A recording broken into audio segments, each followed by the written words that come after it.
कम से कम 3,000 रुपए किया जाए ताकि गरीब और जरूरतमंद लोगों को थोड़ा सहारा मिले। সমগ্ৰ ভাৰতবৰ্ষৰ লগতে কিন্তু অসমৰ লাখ লাখ মানুহক মাহিলী 3,000কৈ টকা প্ৰদান কৰিব।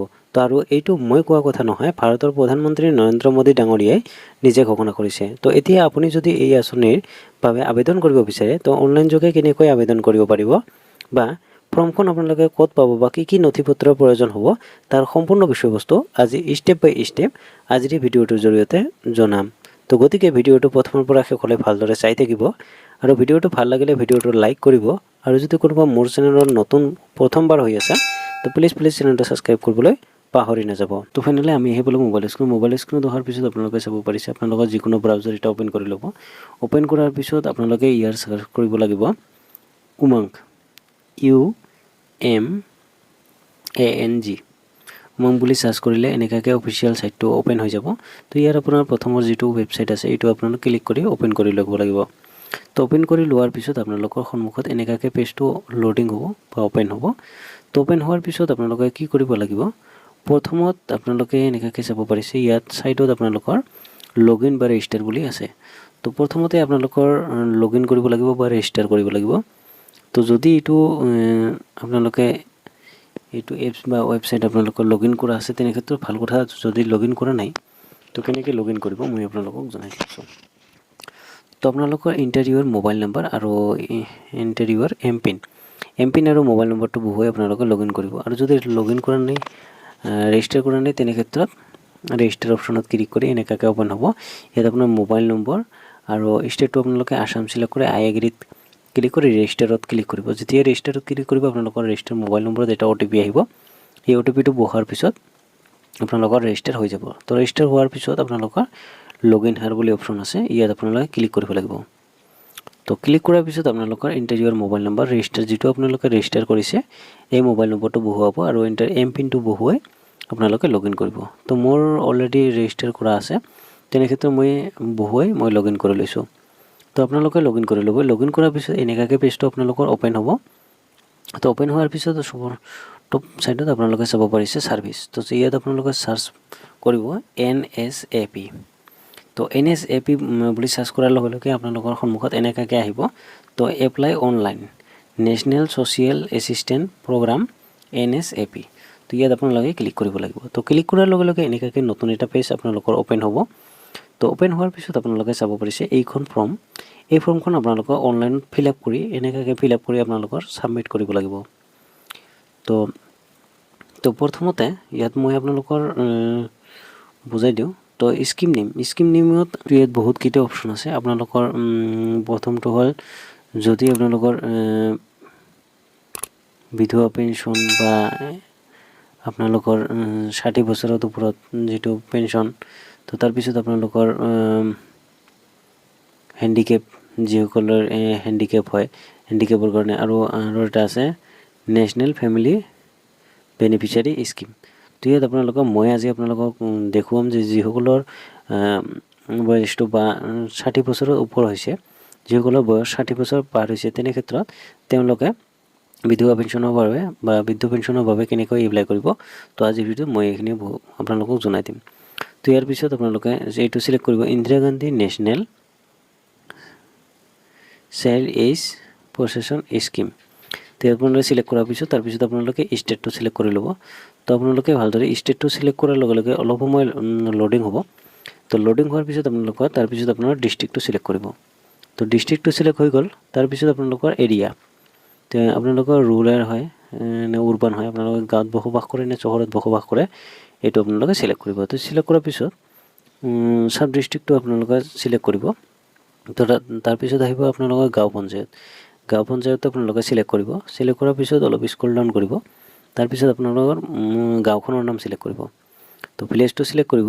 তাৰ হেবিটেশ্যন এইটো আপোনালোকৰ এইটো চিলেক্ট কৰিব। তাৰপিছত যিজনৰ কাৰণে এপ্লাই কৰি আছে তাৰ নামটো, তাৰপিছত ইয়াত আহিব হাজবেণ্ড বা ফাদাৰ নেম, তাৰপিছত আপোনালোকৰ জেণ্ডাৰ মেল হয় নে ফিমেল হয় বহুৱাব। তাৰপিছত আপোনালোকৰ ডেট অফ বাৰ্থটো বহুৱাব লাগিব।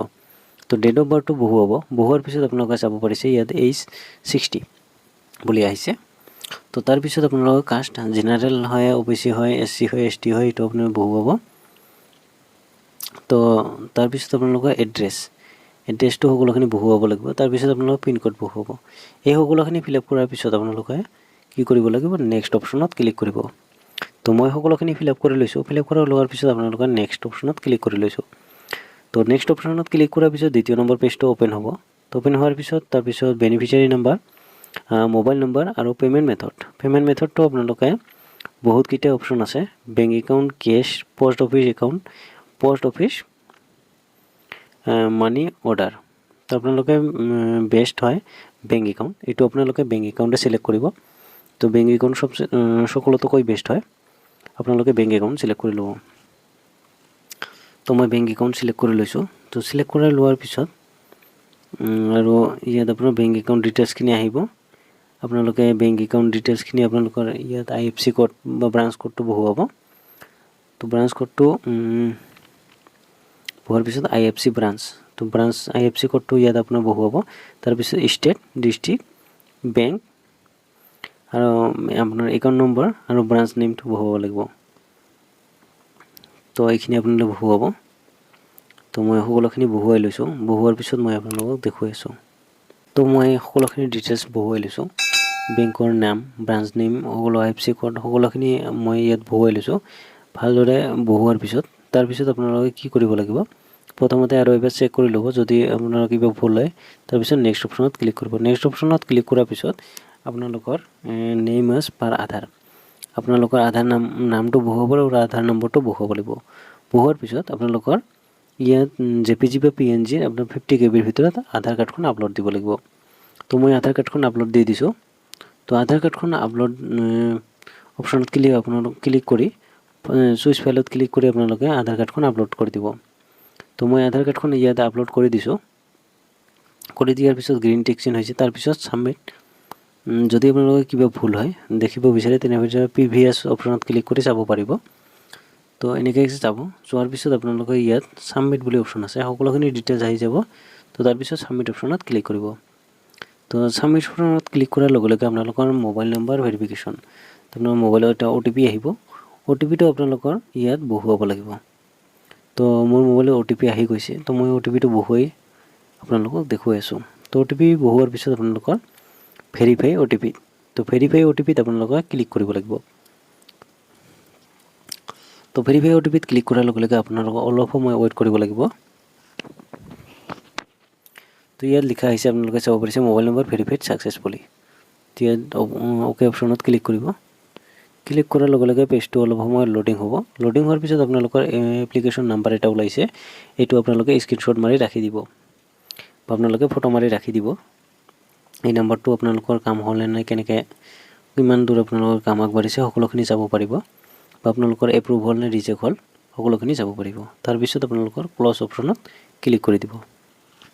তো ফ্ৰেণ্ডসকল, তো আপোনালোকে জানিব পাৰিছে যে বিধৱা পেঞ্চন বা 60 বছৰৰ ওপৰত যিসকলৰ পেঞ্চনৰ কাৰণে কেনেকৈ আপোনালোকে অনলাইন এপ্লাই কৰিব পাৰিব। সবিশেষ মই আজিৰ ভিডিঅ'টোত আপোনালোকক গোটেইখিনি দেখুৱাই দিছোঁ। তো যদি আপোনালোকৰ ঘৰত কোনোবা 60 বছৰৰ ওপৰত পুৰুষ বা মহিলা থাকে, তেনেক্ষেত্ৰত আপোনালোকৰ বয়োজ্যেষ্ঠ থাকে, তেনেক্ষেত্ৰত আপোনালোকে এনেকৈ পেঞ্চনৰ কাৰণে এপ্লাই কৰিব পাৰিব। তো ফ্ৰেণ্ডসকল, আজি ভিডিঅ'ত ইমানখিনিয়ে। যদি ভিডিঅ'টো ইণ্টাৰেষ্টিং বা নলেজেবল লাগে তেনেক্ষেত্ৰত আপোনালোকে ভিডিঅ'টো লাইক কৰিব, আৰু যদি মোৰ চেনেলত কোনোবা প্ৰথমবাৰ হৈ আছে তো প্লিজ চেনেলটো ছাবস্ক্ৰাইব কৰিবলৈ পাহৰি নাযাব, কিয়নো এনেকুৱা ধৰণৰ ইনফৰ্মেটিভ বা ইণ্টাৰেষ্টিং ভিডিঅ'সমূহ সবৰ প্ৰথমত চাব পাৰে বা এপ্লাই কৰি ল'ব পাৰে, চৰকাৰী স্কিমৰ বিষয়ে জানিব পাৰে। তো ফ্ৰেণ্ডসকল, লগ পাম নেক্সট ভিডিঅ'ত।